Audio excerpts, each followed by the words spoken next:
না গৌর লীলার কথা। তো এটা আমি জগন্নাথের একটি ছোট একটি পুরনো একটি কাহিনী, সত্য ঘটনার কথা বলি। সে ভূমিদামে একজন সেবক ছিলেন, তার নামটা আমার মনে হচ্ছে না। তো এই যে সিনাম দেওয়ার পরে যে জগন্নাথের 15 দিন কেন জ্বর, এটার পরে আমি আপনাদেরকে একটি ছোট্ট করে লীলাটা বলবো। তো এটা ভগবানের লীলা। তো লীলা কেন করেছেন? ভক্ত ভগবানের জন্য লীলা করেছেন। ভগবানের এই কলিযুগে প্রয়োজন ছিল না তার পার্শ্বদ নিয়ে আসা। সত্য তেতা দাপরে তিনি পার্শ্বদ নিয়ে আসেনি, একমাত্র কলিযুগে নিয়ে এসেছেন। তো তিনি জগন্নাথ দেব একদিন কি করেছিলেন, বুধে এক সেবক ছিলেন।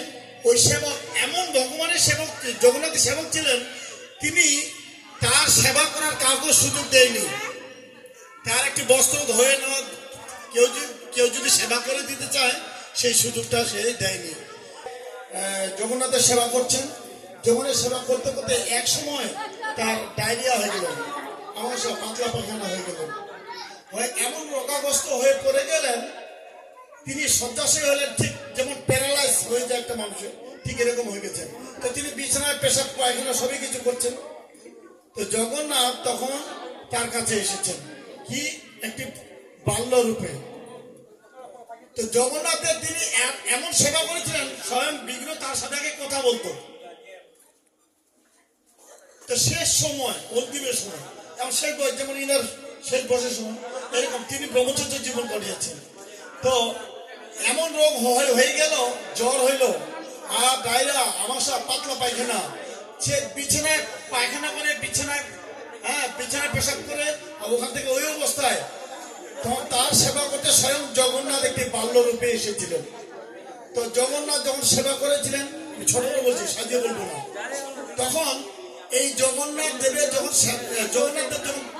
ওই ভক্তের সেবা করেছিলেন, তখন ওই যে পূজারী ছিলেন সাত জগন্নাথের হাত ধরে নিয়েছেন।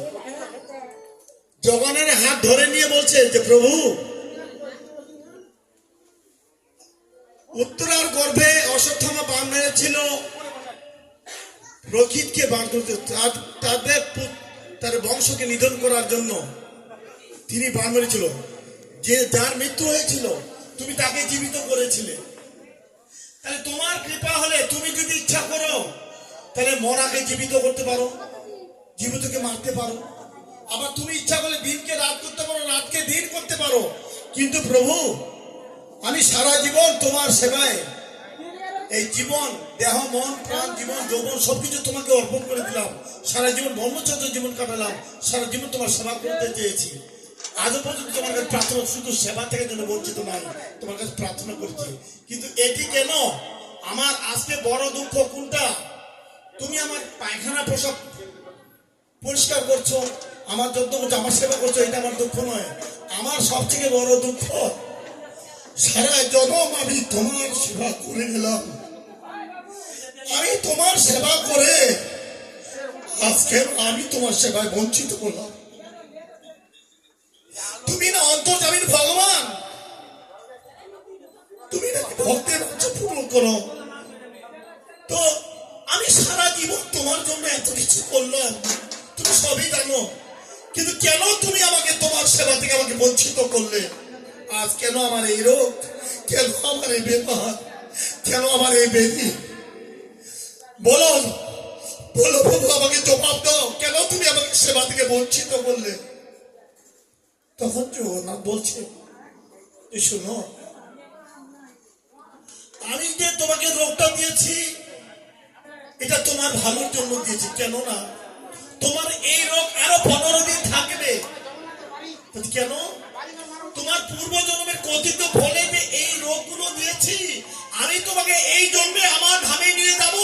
পুনর্জন্ম নবীতে আমি তোমাকে জন্ম মৃত্যু জড়াবে দিতে, আর এই ভবসংসারে কোনোদিনে পাঠাবো না, তোমাকে আমার স্বধামে নিয়ে আসবো। এই জন্য আমি তোমাকে এই রোগ দিয়ে আমি তোমাকে সব থেকে উদ্ধার করছি। তাই ভগবান কি করেছেন? ভক্তকে ভালোবাসে, এই জন্যই তাকে নিয়ে যেতে চায়। তাই পূর্ব ক্ষতির ফল তাকে রোগের দ্বারায় মুক্ত করে দিয়ে ভগবান এই জন্যই তাকে তার স্বধামে নিয়ে আসছে। ভক্ত ভগবানকে কেমন ভালোবাসে আর ভগবান ভক্তকে কেমন ভালোবাসে, তেমনি আমরাও যদি ভগবানকে ভালোবাসতে পারি, ভগবান আমাদেরকে অবশ্যই ভালোবাসবে। কিন্তু আমরা ভালোবাসা জানি না। তখন জগন্নাথ কি বললেন? আমরা মহাভারতের যুদ্ধে দেখেছি, যখন অর্জুনের পুত্রকে অভিমন্যুকে যখন বাণ নিক্ষেপ করেছিলেন, যখন তাকে বলন্দে মারা হয়েছিল, তখন যে পীড়া পীড়া মানে যন্ত্রণা, অভিমন্যু যন্ত্রণা পাচ্ছে, স্বয়ং কৃষ্ণ আর অর্জুন সাথে আছে। যখন অভিমন্যুকে বলম আঘাত করেছে আর সাথে সাথে ওই যন্ত্রণা কৃষ্ণ ভোগ করেছে। যখন অভিমন্যুকে বাণ নিক্ষেপ করেছে, কৃষ্ণ তখন কঠোর ভাবে যন্ত্রণা ভোগ করেছিলেন। তখন অর্জুন বলেছিল, প্রভু, হে প্রভু, আচ্ছা আমি তোমার কি লীলা দেখছি? আমি একই দেখছি, আঘাত করলো অভিমন্যুকে আর যন্ত্রণা পাচ্ছ তুমি। প্রভু দেখুন, অর্জুন ছিলেন কৃষ্ণের প্রিয় ভক্ত, একজন খুব অন্তরঙ্গ ভক্ত। তাই ভক্তের জন্য ভক্তের পরিবারকে ভগবান রক্ষা করে নিতাই গৌর প্রেমানন্দে হরে হরে বল। আপনাদের পরিবারের মধ্যে কেউ যদি একজন ভক্ত হয়, কেউ যদি একজন শুদ্ধ বৈষ্ণব হয়, তাহলে সে 21 কুল উদ্ধার করতে পারে। তাই দেখুন, যদি আপনার পরিবারের বংশের কেউ যদি কৃষ্ণের সেবা না করে, ভগবানের সেবা না করে, তবু ভগবান তাদেরকে রক্ষা করে নিতাই গৌর প্রেমানন্দে হরি হরি বল। যেমনটি এই পরিবারের যারা ভক্ত আছেন, যারা ভক্ত হননি, ভগবান তাদেরকেও রক্ষা করছে। কেন? এই একটি বৈষ্ণবের জন্য। বলছে কি, যদি কোনো পরিবারে কোনো যদি একজন বৈষ্ণবের জন্ম হয়, তাহলে সে কত কুল উদ্ধার করে? 21 কুল উদ্ধার করে। তাই অর্জুন যে ভগবানের কৃষ্ণের প্রিয় ভক্ত ছিলেন, তাই অর্জুনের সন্তানের ব্যথাটা ভগবান কৃষ্ণ নিজে নিয়েছেন। তেমনি করে এই লীলা করে জগন্নাথ তখন ওই পূজারীকে বলেছে, ঠিক আছে, আমি যে তোমাকে 15 দিন আরো যে তোমার এই জ্বর থাকবে, এই পীড়া যন্ত্রণাটা আমি তোমার ভোগ করছি। দেখুন, ভগবান এই ভক্তের জ্বর তিনি নিজে বহন করে নিয়েছেন। তাই 15 দিন থেকে জগন্নাথের সেবা বন্ধ হয়েছিলেন। তাই ভগবান ভক্তের রোগকে, ভক্তের বেমারকে, ভক্তের যন্ত্রণা ভগবান নিজে মাথায় নিয়েছেন।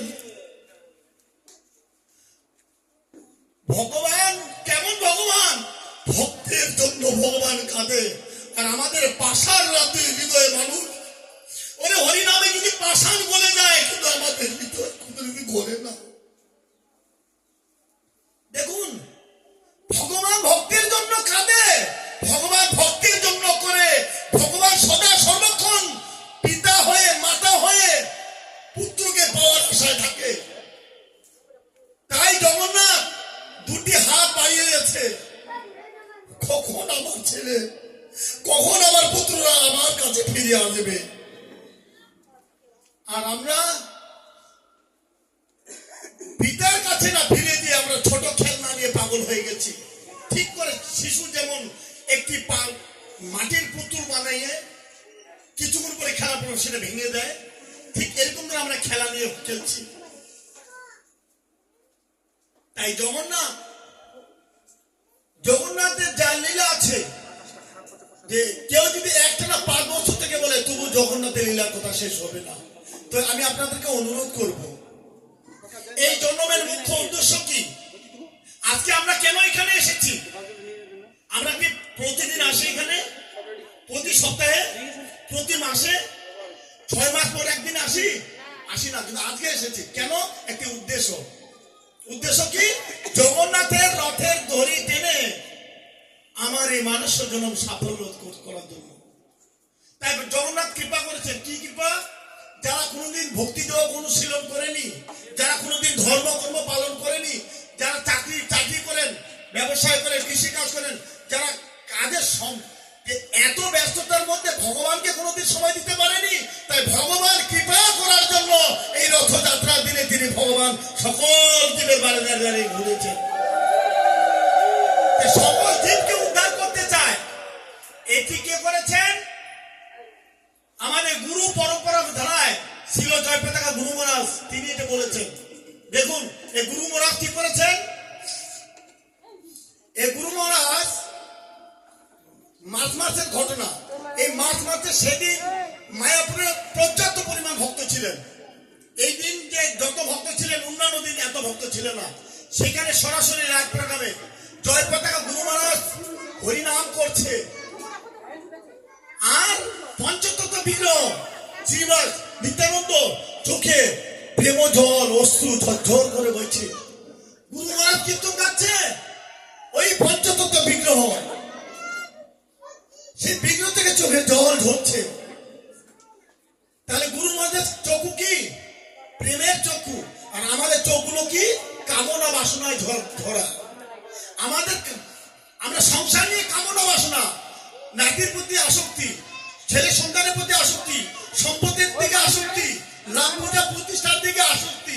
এই আসক্তিটাই আমাদের কি হয়েছে? এমন ময়লা হয়ে গেছে। তাই এই দর্পণটা, এই আয়নাটা পরিষ্কার হয়নি, তাই আমি আমার স্বরূপকে দেখতে পাচ্ছি না। কেন? আমাদের চোখ হচ্ছে কামের, প্রেমের নয়। তাই একজন মহাজন ব্যক্তি তিনি গানটি লেগেছিলেন, বলেছিল, কত শত ভাগ্যবানে বৃন্দাবনে যায় দর্শনে, কত ভাগ্যের হয় সে মিলন। মানে লাখে একজন, কোটিতে একজনের মিলন হয়। ভগবানের দর্শন পেয়েছে কিন্তু সবাই পায়নি। তাহলে যারা ভাগ্যবান, তাহলে এরকম মুক্ত পুরুষ হচ্ছেন আমাদের গুরুদেব। গুরুদেব আমাদের মুক্তি প্রদান করতে পারে। তাই আমরা সবাইকে অনুরোধ করবো, মুক্ত গুরুর সঙ্গ করুন, বদ্ধ গুরুর সঙ্গ করবেন না। কোনদিন বদ্ধ গুরুর আশ্রয় গ্রহণ করবেন না। হরে কৃষ্ণ। আর জয়পতা গুরু মহারাজ কি বলেছিলেন? গুরু মহারাজ মাঝে মধ্যে দেখতে আমরা গড়িয়াতে দেখেছি, গুরু মহারাজ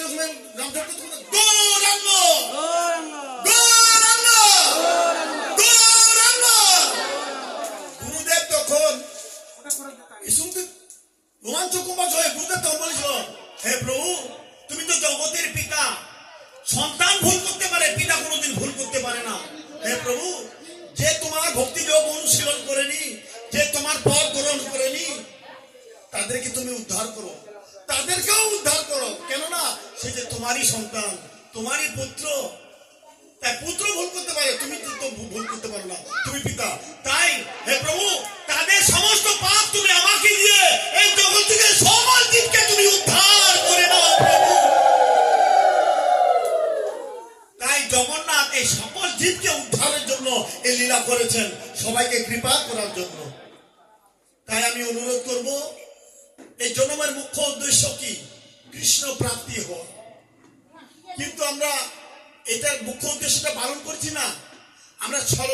আমরা অনেকে জানি, আমরা যে জন্মান্তর বাদের একটি বাণীর কথাগুলো আছে, জন্মাষ্টমী একটা বই আছে, সেখানে আমরা কীর্তনগুলো শুনেছি, শ্লোকের মাধ্যমে আছে ছন্দের মধ্যে। আমি প্রথমটা বলবো, আপনার দ্বিতীয়টা বলবো যদি জানা থাকে। কৃষ্ণ ভজিবার তরে, এক জোরে বলবেন যারা জানেন সবাই। আমি প্রথম লাইনটা বলবো, আপনার দ্বিতীয় লাইনটা বলবেন। আমি কৃষ্ণ ভজিবার তরে। আপনারা এই কৃষ্ণ ভজিবার তরে সংসারে আসলেন, তাহলে আপনারা কি বলেন, সত্যি আপনারা কৃষ্ণ ভজনা করছেন? করছেন কি? আর মিছে মায়ায় বদ্ধ হয়ে বিকৃষ্ণ মোহন মাগো। শ্রীমদ্ ভাগবত গীতায় ভগবান পুরুষোত্তম যোগ 15 অধ্যায়ে 9 নম্বর শ্লোকে বলে দিয়েছে, যদি এবার এই সাধনার দেহ পেয়ে যদি সাধনা না করেন, ভজনার জন্ম পেয়ে যদি ভজনা না করেন, ভগবান বলে দিয়েছে আর মানুষ জন্ম পাবেন, এটা গ্যারেন্টি নাই। শ্লোকটি পড়ে দেখবেন, 15 অধ্যায় শ্রী ভগবান বাচ, মানে পুরুষোত্তম যোগ 9 নম্বর শ্লোক, 9 নম্বর শ্লোকে পড়ে দেখবেন। তার প্রমাণ একটা দিচ্ছি। এই বাজারডাঙ্গি থানা একটা আম গাছ আছে, জানেন? 5 বিঘা জমির উপরে। কে কে দেখেছেন বলেন, হাত তুলুন তো। ওই গাছটার বয়স কত? তাহলে 82 গাছ হয়ে গেছে। ওই গাছ যদি হাজার হাজার বছর ধরে যদি থাকে, তাহলে একটা জন্মে যদি তার হাজার হাজার লক্ষ লক্ষ জন্ম চলে যায়, আর 84 লক্ষ জন্ম ভ্রমণ করবে কবে? এই মানব জন্ম আবার সুযোগটা পাবে কবে? তার প্রমাণ। তাই ভগবান পুরুষোত্তম যোগ শ্রী ভগবান ওয়াচন নবম নম্বর শ্লোকে বলে দিয়েছে, আর আপনি মানুষের জন্য পাবেন এটা গ্যারেন্টি নাই যদি ধর্ম এবার পালন না করেন। তাই আমি সবাইকে অনুরোধ করব, এই জন্মের মুখ্য উদ্দেশ্য যেহেতু কৃষ্ণ প্রাপ্তি হওয়া, তাই কৃষ্ণ সেবায় যুক্ত হয়ে আপনাদের সকলের মানব জন্ম সাফল্য হোক। আর আমার ভাষায় যদি ভুল ত্রুটি হয়ে থাকে সবাই ক্ষমা দৃষ্টিতে তাকাবেন, আর সবাই আমাকে কৃপা করবেন, আশীর্বাদ করবেন।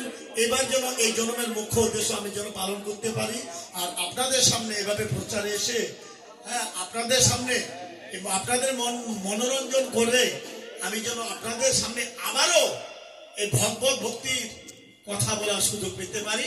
তাই এই সুযোগটা আপনাদের কাছে আমি কৃপা করে চেয়ে নিচ্ছি, আপনারা আমাকে সুযোগ করে দিবেন, আমি যেন সপ্তাহে একদিন আপনাদের এলাকায় আসা করে প্রচার করতে পারি, কিংবা মাসে একদিন। আপনারা সবাই মিলে একদিন বলবেন, বৈঠকি করবেন যে প্রভুকে একদিন নিয়ে আসবো, আমরা এইভাবে করেই যাবো। তবে আমি এখন অবস্থান করছি গড়িয়াতে নয়, জয়কালী শ্রী মন্দিরে, এখন ওই মন্দিরে দায়িত্বে আছি। আপনারা কৃপা করবেন, কি কৃপা করবেন, শুধু এইভাবে প্রচার করার জন্য আপনাদেরকে জন্ম মৃত্যু জোড়া বেদি থেকে যেন আমরা রোধ করতে পারি। আর আপনারা এনার কাছ থেকে আমার নাম্বারটা প্রত্যেকে নিয়ে রাখবেন।